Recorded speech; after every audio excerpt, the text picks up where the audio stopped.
All right, Heather, this morning, brand new question surrounding the man suspected of planting bombs in New York and New Jersey. Could Ahmad Khan Rahami be part of a larger terror cell? The FBI quick to dismiss that. But is it too soon to dismiss that?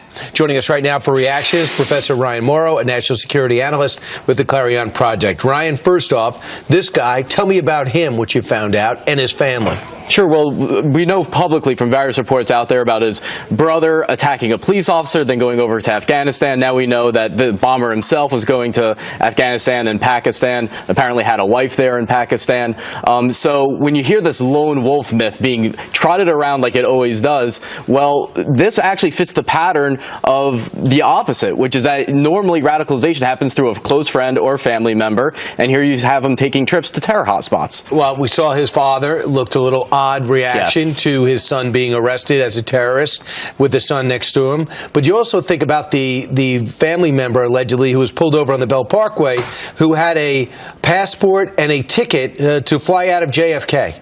Right. And so you have all these indications that stop short of being able to make an accusation that other individuals are involved in the plot. But when you look at the process of radicalization, how it usually involves other people knowing either what you're going to do or at least your radical beliefs, this fits the consistent pattern, and people really jump the gun in describing virtually everything nowadays as a lone wolf. We know when ISIS takes over a city, the first thing you do is tell the males, if you want to survive, grow your beard out. That's one thing. He came back from Afghanistan, Pakistan, same trip, same year, in 2014, began to grow a beard and began to be very, very religious and sullen. Now, you found a connection with a mosque. Tell me about it. Right, a family friend said that he attended a specific mosque in New Jersey, inconsistently, but he attended it. And what you find when you look at that mosque is that the leader of it, the imam, is an official with a group called the Islamic Circle of North America, which I've been following for a long time.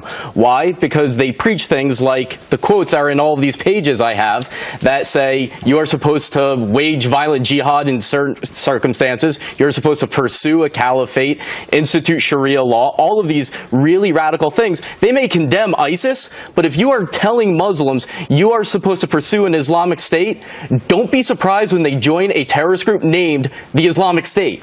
Why was the FBI so quick to dismiss any type of other connections? Or do you think they're pursuing it? It could be a head fake.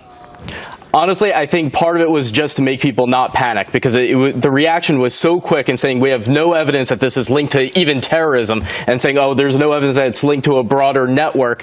And it's so early in the investigation, they could not have made that determination at that time. Although Governor Cuomo did tell us yesterday, and it just said there are overseas links. And we don't know if he's just talking about the travel that he made or maybe some context that he has. That's right, but it's also important to look at within the United States and see those that are setting the broad Islamist foundation, because now we know from his former high school sweetheart that he was a radical all the way back in high school. Was he an ISIS-type radical? Right. No, but the foundation was there. Right, it's unbelievable. You got the stabbing guy in Minneapolis who grew up here for the most part, and this guy, and still hated the country. Ryan Mauro, thanks so much. Thank you.